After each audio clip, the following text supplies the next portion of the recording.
This episode is sponsored by Raycon.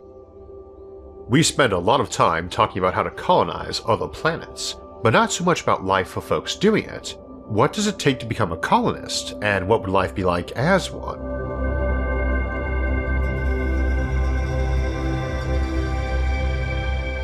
We've often looked at colonizing planets, particularly in our Outward Bound series, and some years back we did the Life in a Space Colony series trying to look more at the process of getting to those new worlds, in our solar system or beyond, and getting set up.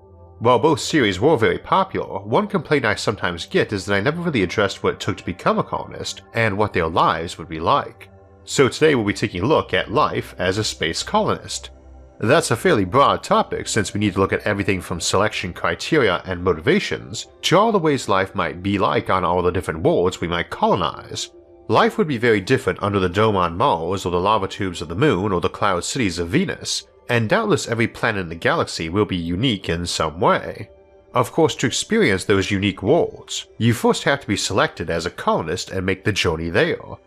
It is highly unlikely any planet will have folks arriving without permission after the first wave gets in and establishes a radar array around the planet, which would likely occur on the earliest of days. So any ships going there will have permission to land, unless they're flat out invading.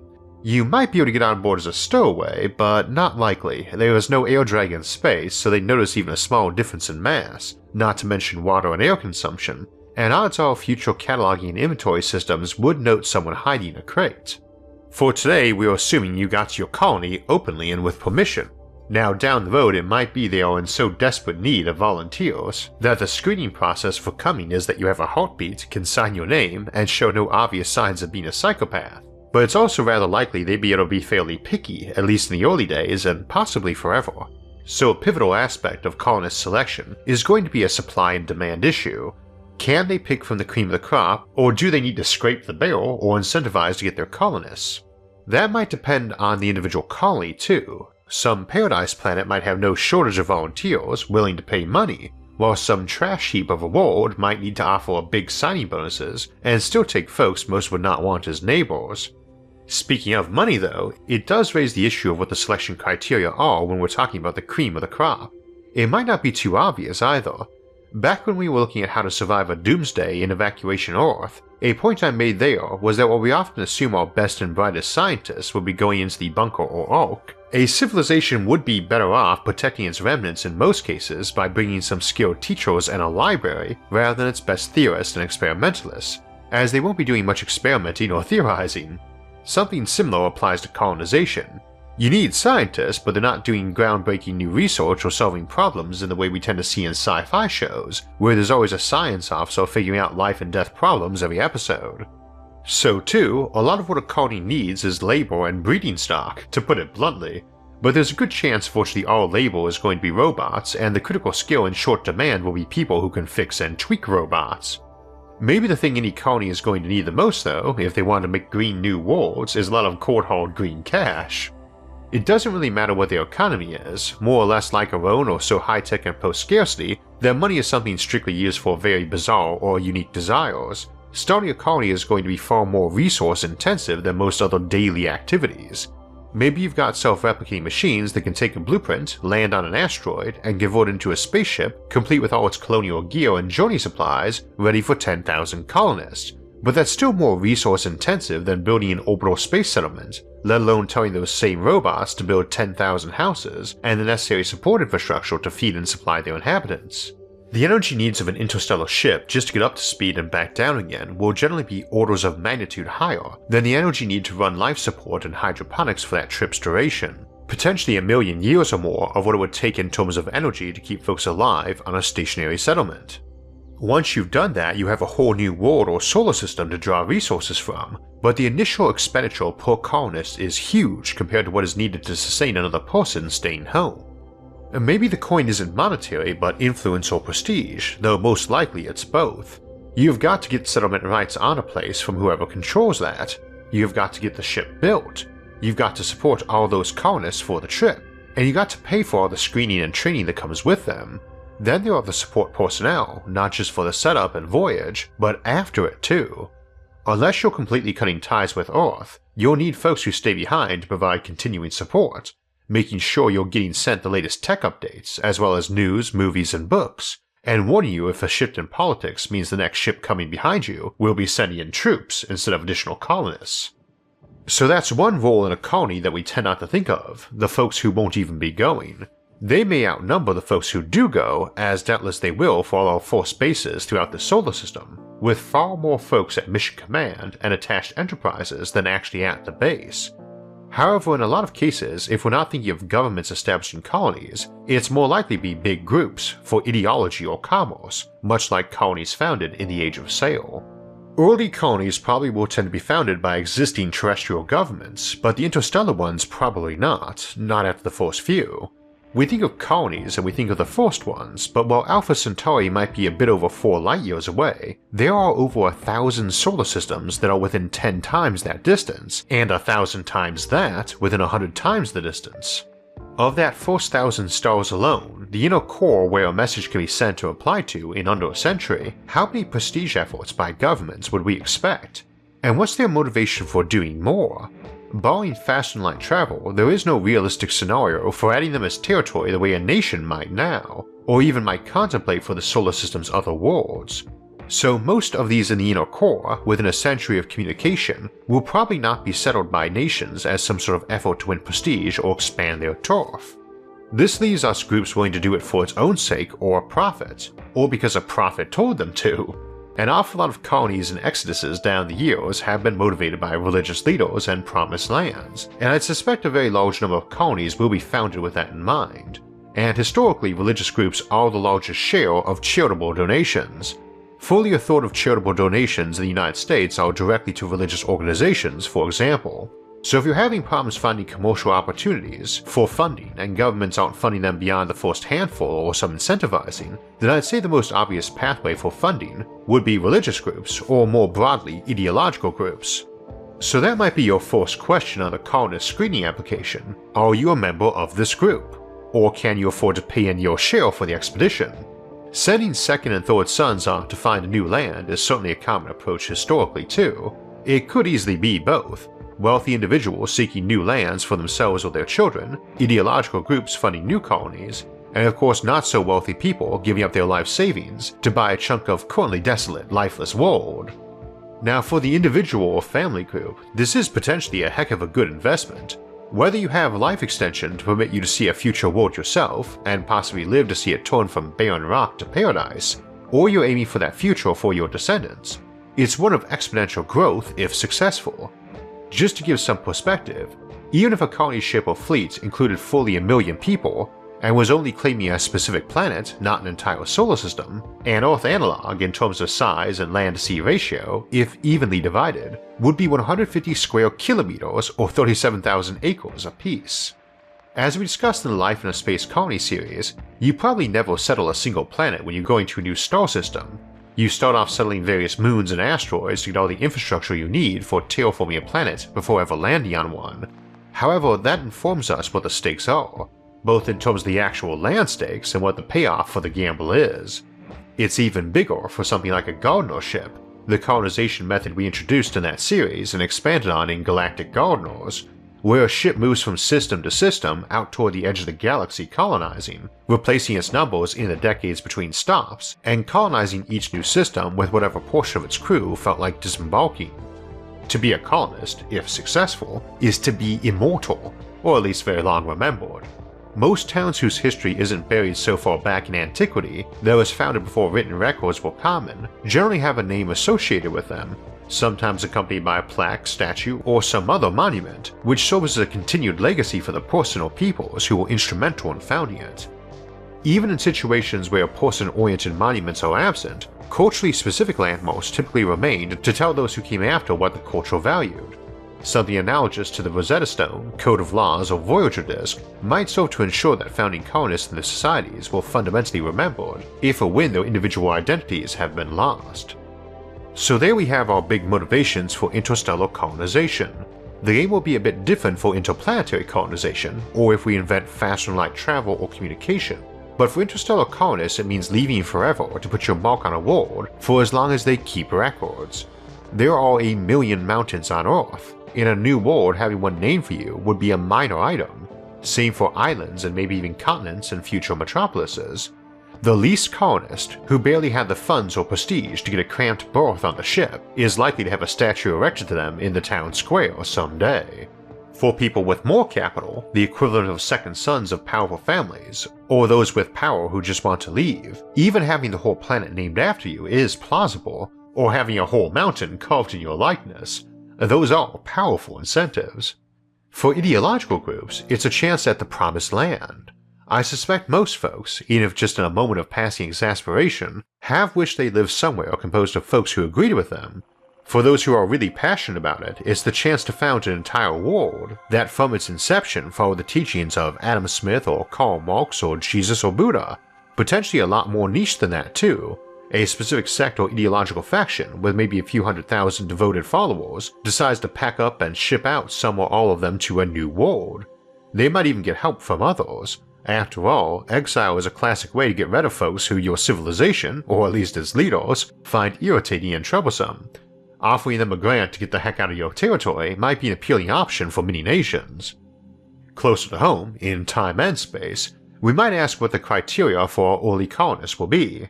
This is a lot more likely to be government or company-funded ventures since it's close to hand. Strange though that is to say about places a million times further away from us than the most backwater and isolated chunk of Earth from wherever we personally live, but our solar system is all within hours of communication time. Early colonies here on Earth were weeks if not months away by travel, which also meant by communication since someone had to carry word, so every place in this solar system, short of the outer Oort cloud, enjoys an advantage of faster communication than our historical colonies. Because of that, there's a lot more reason for nations, banks, investors, and corporations to take a heavy interest in colonizing our solar system, since they'd be funding the endeavors or loaning the money for the enterprises setting up there. They are in a position to be picky about colonist selection criteria. One thing neither they nor interstellar colonies are likely to care about is genetics, since we will probably have good gene therapy long before we're doing a ton of colonizing. That's another common trope of science fiction that probably won't hold up, the idea that we select colonists for best genetics. Ultimately, the big two is did you pay to make the trip or get paid to, and it is likely to be a little of both. And if you're going there to set up a new life or going principally for a job, do you own a dome of your own, or are you a technician there at a base for a set contract period?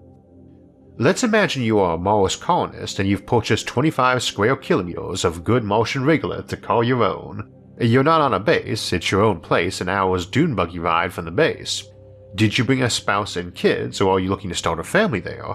Maybe it's just you and your cat or dog, or their robot analogs. You got your first dome from some pre-assembled and dropped kit, square in the middle of your 5x5 kilometer or 3x3 mile plot of land. And since there are no trees, you can see all your plot. You've got food for a while, water, air, and some machinery. What kinds of machinery? Well, probably a 3D printer, hopefully one much better than modern ones, but don't expect it to be a Star Trek replicator. You've got some sort of power source, probably a radioisotope thermal generator and some solar panels. Are you going to farm? To terraform? To mine? Are you part of a cottage industry? All of the above? Let's say all of the above. You have a kiln for making clear dome panels out of the local regolith. We'll say it's a microwave oven for making basaltic glasses. You paid extra to bring along a few hundred square meters of solar panels to power it to the tune of 30,000 watts at peak noon production. At that production rate, you can be churning out around 100 square meters of glass panels a day, depending on weight, efficiency, and type. We'll keep it a round figure. One of your neighbors specializes in making steel or aluminum struts for the panels, and it's basically the business that lets you both bring in some money to buy other stuff. It sounds like a lot. Every day you're turning out a decent-sized greenhouse in terms of panels, but it would take you 363 Martian years, or nearly 700 Earth years, to dome in your plot of land. Are you selling most of yours, or is it just your side business to buy things you need? And if the latter, is doming in your whole 5x5 kilometer plot your goal, essentially terraforming your chunk of Mars? Who's making the dirt for the interior of all those domes? You can't use raw Martian regolith. How about the raw material for those panels? Are you scooping up and refining that yourself, or buying it from someone else? While some folks prefer to be self-sufficient and others specialize, let's say we're a bit of both, since from a practical perspective, even if something happens to such a person, someone else can more or less fill that role.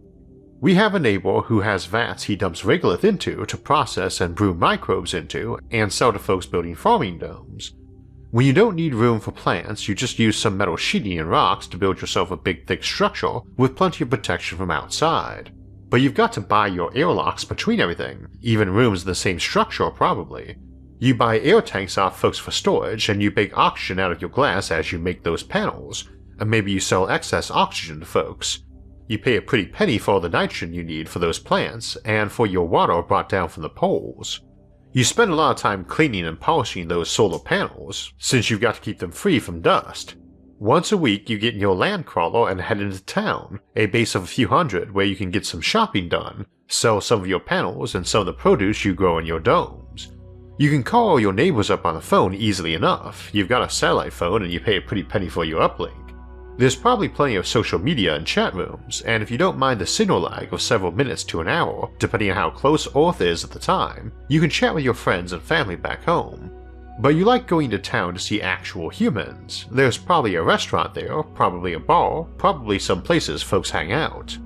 You had a good year, so you donated some panels to the community project to build a base garden park, and there's talk of getting a football field built and arguments over if it should be standard sized or adjusted to Martian gravity, and if so, in what way. You also blew some of your excess money buying a spacesuit for your dog so Fido could walk around with you while you out checking the solar panels or poking around your tract of land for signs of valuable minerals.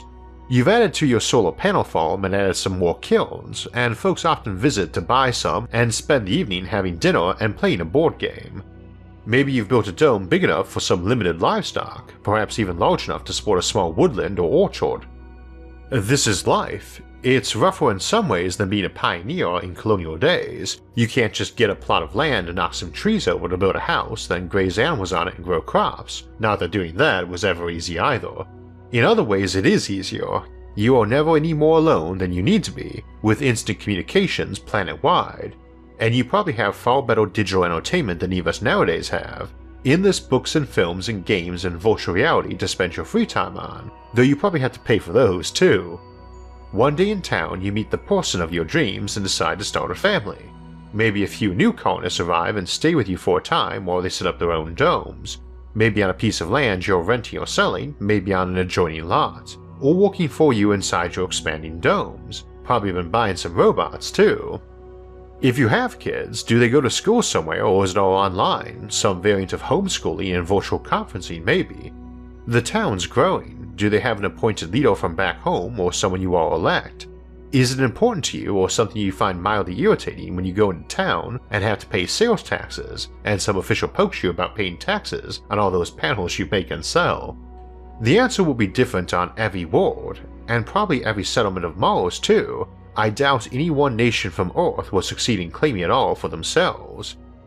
What about Venus? Are they cooling the place down like we looked at in Winter on Venus, or is it all floating cities? If the latter, instead of domes do you have something like a houseboat, your own home floating in the acidic clouds? What do you do for work there? Build more of them?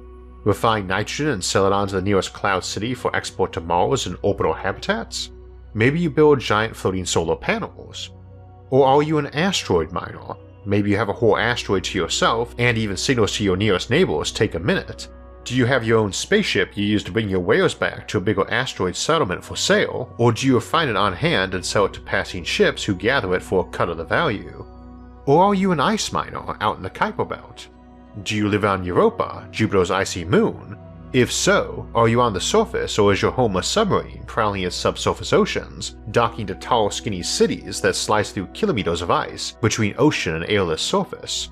Or are you a colonist to Tau Ceti, kept alive by medical technology for the century-long voyage of a dozen light years, and finally arriving at this new system and its worlds? Did you sleep for the trip or spend a century awake working your passage as part of the crew? What would you do if the trade you had in mind when you arrived, and on which you spent most of your funds and cargo allowance, was rendered obsolete by a tech update from home during the journey?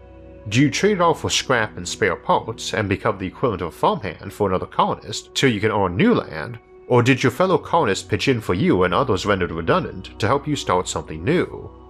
Why did you go?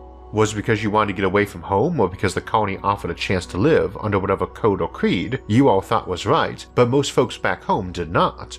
Was it a communal endeavor? Maybe you all owned some stock in the corporate colony with its charter you all agreed to sign on to. Was it all equal shares, or did most folks have 1,000 shares while some just had 100 or none at all, or 1,000,000? Did you have a specific assigned job, or were you more of a freeholder? Do you break your back working or mostly do office work and programming for robots who do the heavy lifting? Or are the robots so good they don't need much or any instruction? Are they so good that you arrived at a ready-made colony created by a seed ship and simply moved in? Or maybe you were even grown in an artificial womb around a distant sun and raised by an AI. Or maybe you're an AI or a digitized person and the world you moved into was a virtual one, as we explored in Virtual Worlds. A critical notion here: all of these maybes and ifs aren't because we don't know which will happen, though of course we do not, but rather because we would expect them all to happen, and each with 1,000 variants, over 1,000,000 worlds and untold billions of colonists, each leaving Earth in days, centuries, and millennia to come, each colony founded with a different goal, each a different and probably unexpected path to follow, each with unique challenges and each colonist with their own.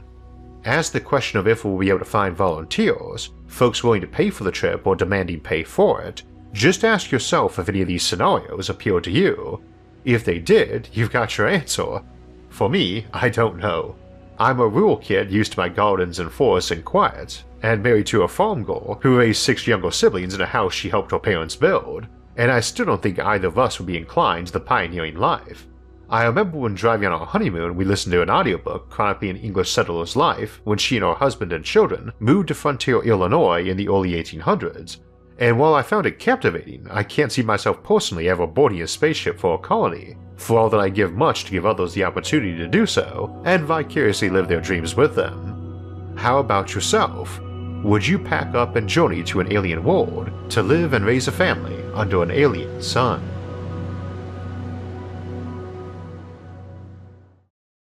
We've got some announcements and our upcoming schedule, but first, a lot of us have had to adjust recently to increasingly mobile offices and conducting business over the phone or via phone app for conferences, and if you've used many Bluetooth headsets or earbuds, you know how often it can be hard to hear them in a crowd. If you're looking for a good pair of earbuds with noise isolating features, I'd recommend trying out Raycon's Everyday E25 earbuds. They fit in snugly and discreetly for a noise isolating fit so you can hear them even in a crowd. Plus they've got a good battery life of 6 hours of playtime and a very compact charging case with its own battery that can recharge them 4 times while you're on the go. They also make the best kind of holiday gift, something your friends and family can use every day. So if you're looking for a good pair of premium earbuds that sounds as amazing as other top audio brands, but is about half the price of other premium earbuds, try out Raycon. Raycon was founded by Ray J and is a favorite of folks like Snoop Dogg and Melissa Etheridge for their wide range of stylish and fun colors and super comfortable fits, and if you'd like to give them a try and help support the show while you're at it, now's the time to get the best prices of the year on Raycons. But hurry, this offer is available for a limited time only. Click the link in the description box or go to buyraycon.com/IsaacArthur to get 20% off your Raycon purchase. Also, if you're done binge-watching SFIA and are looking for something else to listen to, there's a new audio drama out, Dreaming, from SFIA's own Jerry Gorn. Jerry is one of our longtime editors here and has also co-written around a dozen of our episodes, and I sometimes help him edit his own writing, and some while back, I talked to him into uploading some of his short stories for folks to listen to, and he started up his own channel for that, Jerry's Stories, that's been growing rapidly the last few months. And this newest installment, Dreaming, is a first attempt with a full cast of voice actors, and it came out great, so make sure to check it out. Incidentally, I often get asked by folks who mostly listen to our shows if I could release them on audio only, especially for folks listening on a commute and getting their bandwidth chewed up by our high-definition videos. If you didn't know, we do release every episode as audio only, in 2 versions, with and without music in the background. And those are always linked in the episode descriptions here, but all available on iTunes, Spotify, and SoundCloud for free download. I often get asked by folks why we never do a Thanksgiving special, since we've often done holiday-themed episodes before, and if you're curious, it's simply because we do our episodes on Thursdays and Thanksgiving is always on a Thursday, so doing a Thanksgiving episode every year would feel kind of redundant. Nonetheless, I've always thought of Thanksgiving as a holiday that's about remembering that we have much to be thankful for even when it's been a fairly hard year, and I suspect that sums up 2020 pretty well for a lot of us. And I want to thank all of you for tuning in every week, and I hope you've got things to be thankful for this year too, and happy Thanksgiving. So this was our last episode for November, but we still have our monthly livestream Q&A coming up Sunday afternoon, November 29th at 4 PM Eastern Time. Then we'll head into December to ask how we're going to go about surviving this next century, and how hopefully we'll do more than survive but thrive, including setting up our first space colonies. The week after that, we'll ask what it will take for those colonies to grow from simple outposts into genuine settlements and cities. Then we'll follow that up with a look at how we'll terraform these new worlds. If you want alerts when those and other episodes come out, make sure to subscribe to the channel, and if you'd like to help support future episodes, you can donate to us on Patreon, or our website, isaacarthur.net, which I'll link in the episode description below, along with all of our various social media forums, where you can get updates and chat with others about the concepts in the episodes and many other futuristic ideas. Until next time, thanks for watching, and have a happy Thanksgiving.